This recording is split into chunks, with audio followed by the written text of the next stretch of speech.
وہ ہماری ناکامی نہیں؟ متحدہ عرب امارات جس انداز سے تعلقات نبھا رہے ہیں وہ آپ کی ناکامی نہیں ہے؟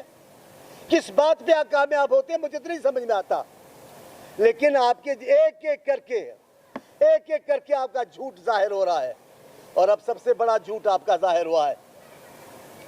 آپ احتساب ہم تو کہہ رہے تھے یہ احتساب نہیں ہے، یہ انتقام ہے۔ ہم تو کہہ رہے تھے آپ اپوزیشن کی پارٹیوں کے ساتھ انتقام کر رہے ہیں۔ ہم نے تو کہا زرداری صاحب کے ساتھ جو آپ کا رویہ ہے وہ انتقام کا ہے، احتساب کا نہیں۔ آپ نے زرداری صاحب کے ہمشیرہ کے ساتھ جس انداز سے رویہ رکھا وہ احتساب نہیں تھا، انتقام تھا۔ آپ نے نواز شریف کے خاندان کے ساتھ جو کیا وہ احتساب نہیں تھا، وہ انتقام تھا۔ آج آپ نے جنگ کے شکیل الرحمان سے جو آپ کا یہ احتساب نہیں، یہ انتقام ہے۔ وہ ایک ریٹائر فوجی نے خودکشی کر دی نیب کی وجہ سے، یہ احتساب نہیں، یہ انتقام ہے۔ آپ احتساب کے نام پہ جتنا بھی ظلم کریں گے یہ آپ کو ہضم نہیں ہوگا۔ کمال کی بات ہے، وزیر اعظم نے کہا ہے ہندوستان جو کچھ کر رہا ہے تکبر میں کر رہا ہے، تو آپ کیا کر رہے ہیں؟ ہندوستان کے کسی وزیر اعظم کو ان کے کسی بزرگ نے نہیں بتایا کہ تکبر کی معنی کیا ہوتی ہے۔ آپ تو مسلمان ہیں، آپ کو تو حضرت علی نے بتایا ہے کہ اگر ہم لوگوں کو پتہ چل جائے کہ تکبر اللہ کے نزدیک کتنی نفرت آمیز چیز ہے تو آدمی کسی امیر کے ساتھ بیٹھے نہیں، فقیروں میں بیٹھے، مٹی سے اٹھے ہی نہیں۔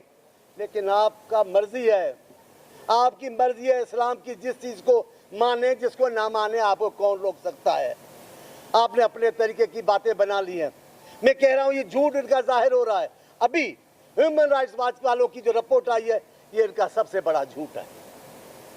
ہم نے نہیں کہا ہے، ہم نہیں کہہ رہے ہیں، دنیا کا ادارہ کہہ رہا ہے آپ کو کہ نیب اب انتقام لینے کا ادارہ بن گیا ہے، نیب ابھی سیاسی پارٹیوں کو بلیک میل کرنے کا ادارہ بن گیا ہے، نیب سیاسی رہنماؤں کو غیر مؤثر کرنے کا ادارہ بن گیا ہے، نیب ابھی پارٹیوں کو تقسیم کرنے کا ادارہ ذریعہ بن گیا ہے۔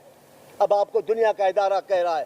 اور ویسے بھی میرے دوست نے کل ٹھیک کہا ہے، جب اور ادارے ہیں اینٹی کرپشن کو یہ انسداد رشوت ستانی کی، تو پھر اس ادارے کی اب ضرورت کیا رہی؟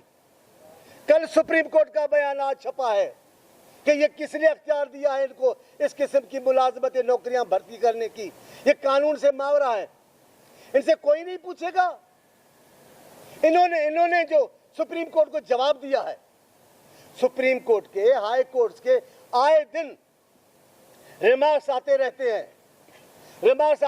نیب کے لیے، یہ کافی ہے اس ادارے کے اصلیت ظاہر کرنے کے لیے۔ لیکن سپریم کورٹ نے جو فیصلہ دیا اس کے جواب میں جو نیب نے کیا ہے، نیب نے جواب نہیں دیا سپریم کورٹ کو، نیب نے سپریم کورٹ پہ حملہ کر دیا۔ نیب نے کوشش کر کے سپریم کورٹ کے سارے کام کو متنازع بنانے کی کوشش کی۔ سپریم کورٹ نے ٹھیک کہا ہے، نیب کے پاس وہ اہلیت ہی نہیں ہے۔ ابھی ایک افسر کی بات آ گئی ہے، آپ انجینئروں سے بیٹھے احتساب کروا رہے ہیں، آپ ڈاکٹروں سے بیٹھے انجینئروں کے کام لے رہے ہیں، آپ کے پاس اہلیت نہیں ہے تو خدا کے واسطے میں آپ کو کہہ رہا ہوں، حکومت کو کہتا ہوں، ہر چیز آپ کی چھپ جائے گی، ظلم آپ کا نہیں چھپے گا، انتقام آپ کا نہیں چھپے گا، یہ آپ سے لڑے گا۔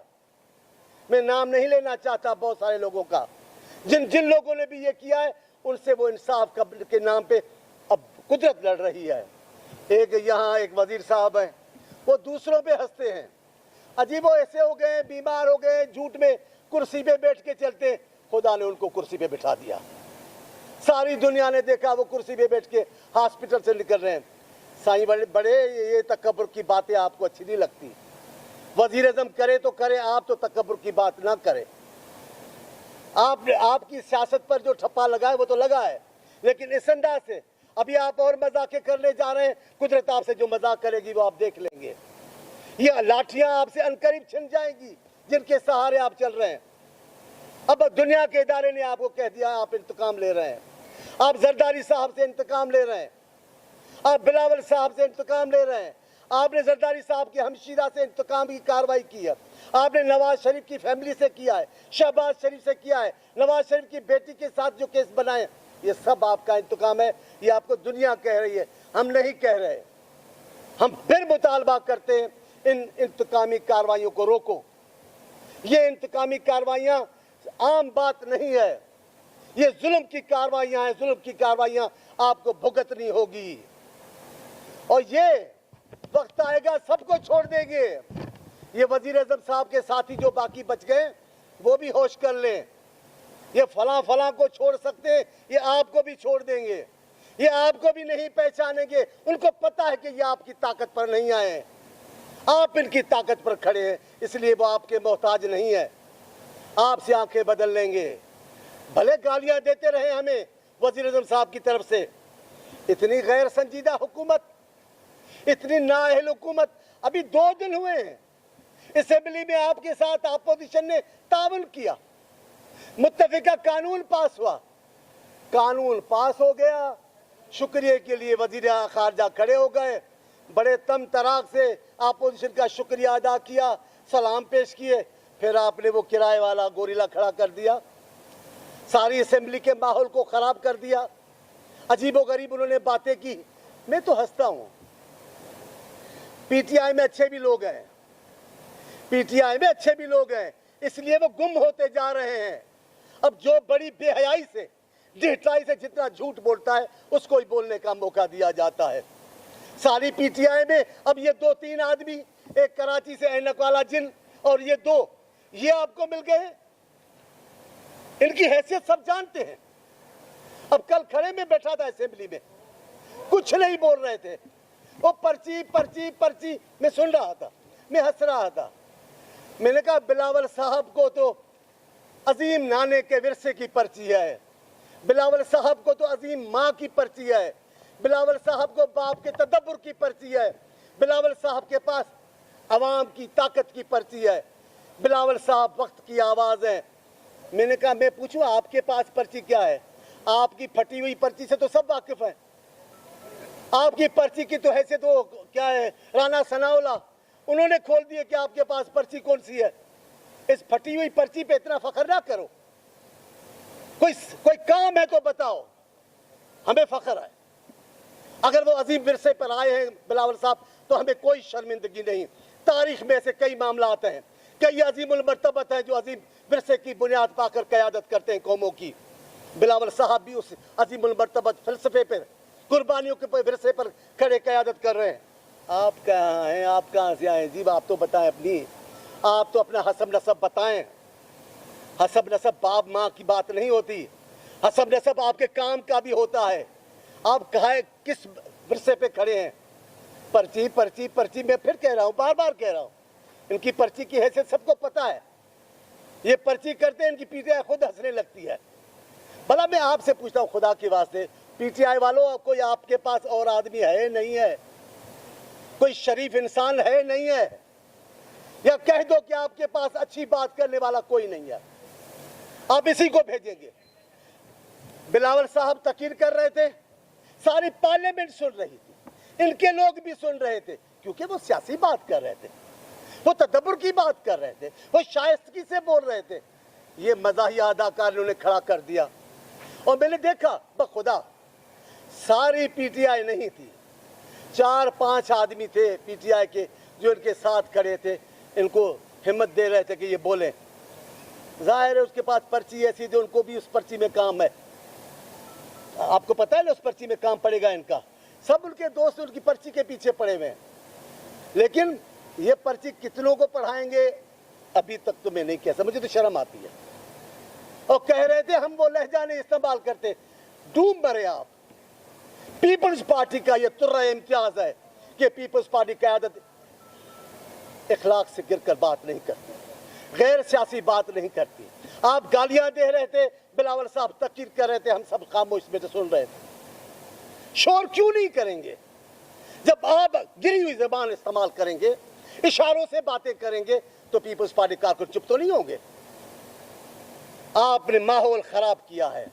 میں ایک چھوٹا سا کارکن ہوں, ورنہ ایمان سے میں ہاتھ جوڑ کے اپنی قیادت کو اپیل کر رہا ہوں. آج تو میری اپیل ضرور اثر کرے گی, میں میڈیا کے سامنے کر رہا ہوں. خدا کے واسطے چیئرمین صاحب, ان کو کبھی اپنے حال پہ بھی چھوڑیں. ہر مشکل وقت میں آپ ان کے کام آتے, کیا ضرورت ہے؟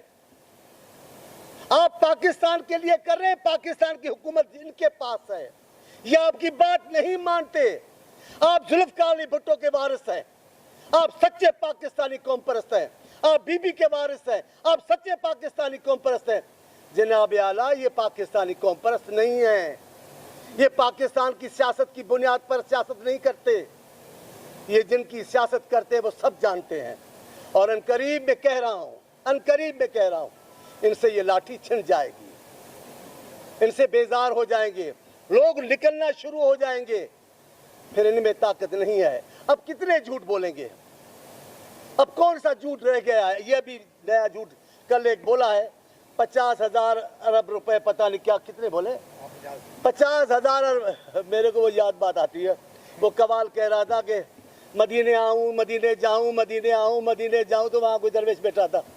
اس نے کہا آؤ گے جاؤ گے تو کرایہ کہاں سے لاؤ گے؟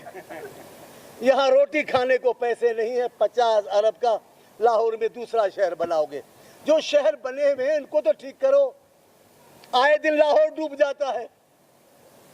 آپ کراچی سندھ کے حصے کے پیسے نہیں دے سکتے, NFC کے خلاف ہے کہ NFC کے پیسے آپ استعمال کرو. آپ نے ساری باتیں جھوٹی کی ہیں, اور کو چھوڑے, آپ پروٹوکول کی بات کریں. ہر کسی کو ہمارے لوگ دوست کھڑے ہوتے تھے نون لیگ کے پروٹوکول پر, اب بولے نا اپنے چاچاؤں کو کہ پروٹوکول چھوڑے.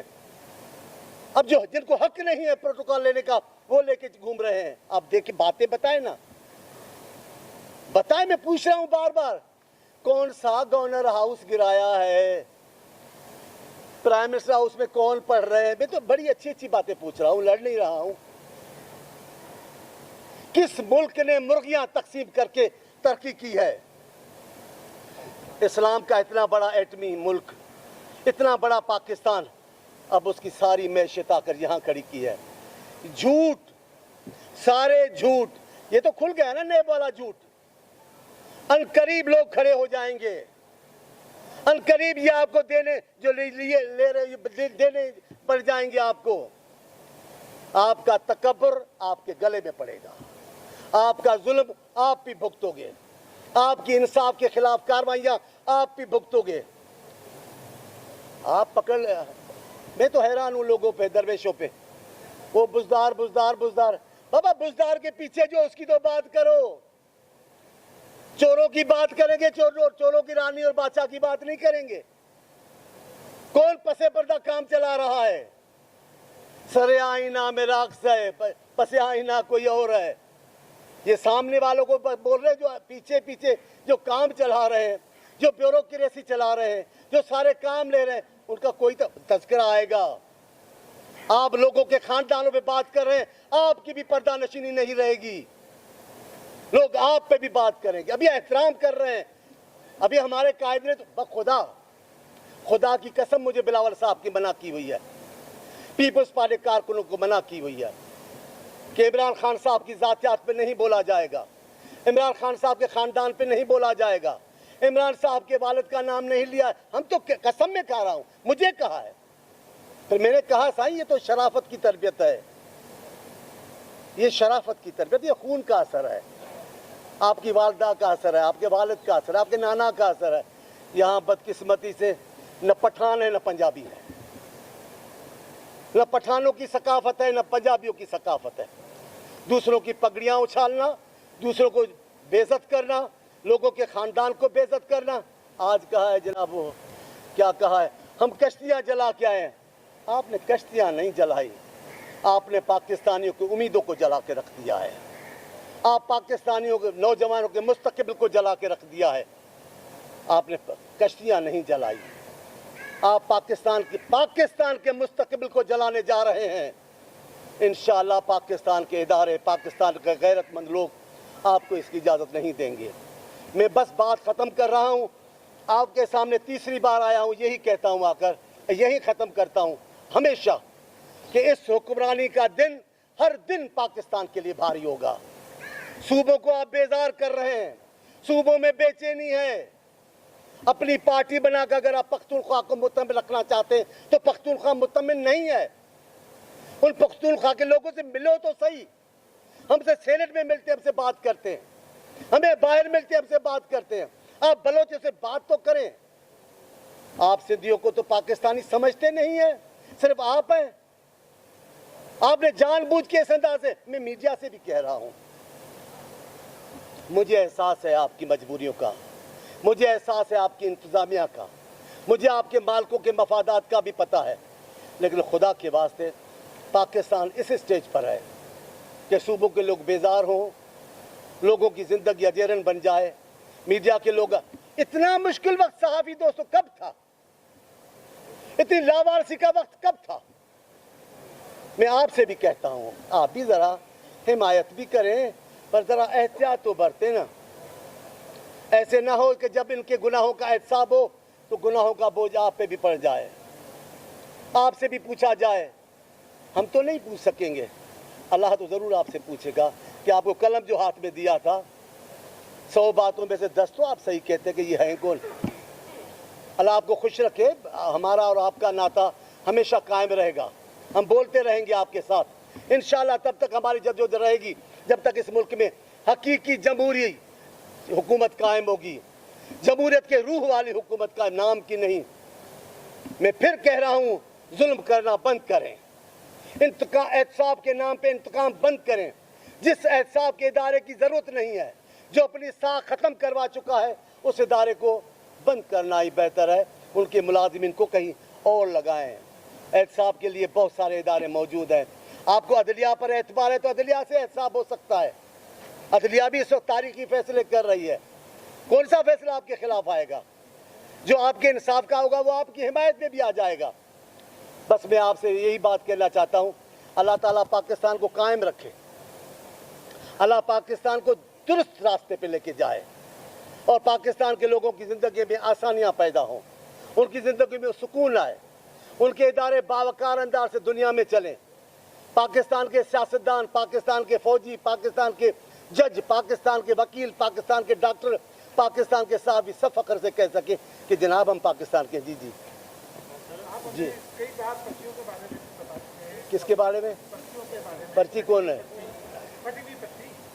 نہیں, پرچی کی بات میں نے کی ہے, پرچی کی نہیں بات. ابھی آپ نے یہ بھی کہا کہ اس حکومت کی دورے کو اور ہلا رہا ہے, ہاں یہ مہربانی کریں دونوں کے نام بتا دیں کہ پرچی کس نے تحریر. ٹھیک ہے, دیکھو آپ میرے بچپن کے دوستو, کلمہ پڑھو, آپ کو پتہ نہیں ہے. ایسی باتیں نہیں پوچھا کرو مجھ سے. جی جی جی. جب بھی مشکل میں ہوتی ہے حکومت, جب بھی مشکل میں ہوتی ہے, پیپلز پارٹی اور نون لیگ سب سے آگے ہوتی ہے انہیں ریلیف فراہم کرنے میں, اور اپوزیشن اتحاد جو ہے وہ بھی اختلافات کا شکار ہے. تو اس تمام تر صورتحال میں اپوزیشن کی تشکیل حکومت کو فائدہ مند نہیں ہے. اگر دوسرا یہ کہ قومی حکومت کی باتیں بھی چل رہی ہیں, اگر قومی حکومت بن کے تو پیپلز پارٹی اس کا حصہ ہوگی. یہ آخری سوال جو ہے یہ میرے سے ذرا اوپر کا ہے, یہ قیادت کا فیصلہ ہوگا. لیکن وہ جو بات ہے آپ کی کہ یہ نہ کریں, ایمان سے میری بھی دل یہ کہتی ہے, ایمان سے میں کہتا ہوں ان کو ڈوبنے دیا جائے. پر بدقسمتی سے جو موقع آپ بتا رہے ہو وہ سب موقع ایسے تھے جو پاکستان کے لیے ضروری تھی, ہماری حمایت ضروری تھی. تینوں موقع میں آپ کو بتا سکتا ہوں. ہم ادارے کو, ہمیں چیئرمین سینٹ والا معاملہ وہ تو ٹھگی تھی یار. میں دوسرے اداروں کی بات کر رہا ہوں, وہ بقا کا سوال تھا. یہ ادارے کبھی متنازع نہیں ہوتے. جی جی. ناکام اور نائل حکمران بنے, لیکن یہ احسان فراموش ثابت ہوئے ہیں کہ اپوزیشن کی دو بڑی جماعتیں جب بھی ان کو ضرورت پڑی ہے ان کے ساتھ تعاون کر رہی ہوتی ہے. آرمی چیف کی ایکسٹینشن ہو, وہی اور بل ہو, یہ بل ہو جو ابھی ہوا ہے, تو اس کے بعد یہ کام نکالنے کے بعد یہ پروپیگنڈا کر رہے ہوتے ہیں. وزیر اعظم کہہ رہے ہیں کہ بھائی یہ NRO مانگ رہے تھے کشمیر والی قرارداد سے. احسان استاد, یہ تو احسان فراموش کیوں بار بار احسان کر رہے ہیں؟ استاد میں نے شروعات میں کہا, میری دل کہتی ہے کہ میں ہاتھ جوڑ کر قیادت کو کہوں کہ اب رک جائے, اب ان کو چھوڑیں اپنے. لیکن یہی ایک سیکنڈ, یہی کم ظرف کی اور احسان فراموش کی نشانی ہے. اس کی وجہ یہ ہے کہ بار بار ساتھ دیتے ہیں, اس کی وجہ یہ ہے آپ کی نیک کیسے جی جو ہی آپ تھوڑا سا ٹائٹ کرتے ہیں وہ آپ کا اسٹور ٹائٹ کرتے ہیں اور آپ نرم پڑ جاتے ہیں. ٹھیک ہے, ٹھیک ہے, یہ آپ کا خیال ہے. ٹھیک ہے, میں آپ کے خیال پہ زبردستی نہیں کرنا چاہتا. جیلوں میں ہم جاتے ہیں, ہماری خواتین کو جیلوں میں لاتے ہیں, نرمی تو کوئی نہیں کرتے. کیا نرمی کی ہے کہ ہم جھک گئے ہیں.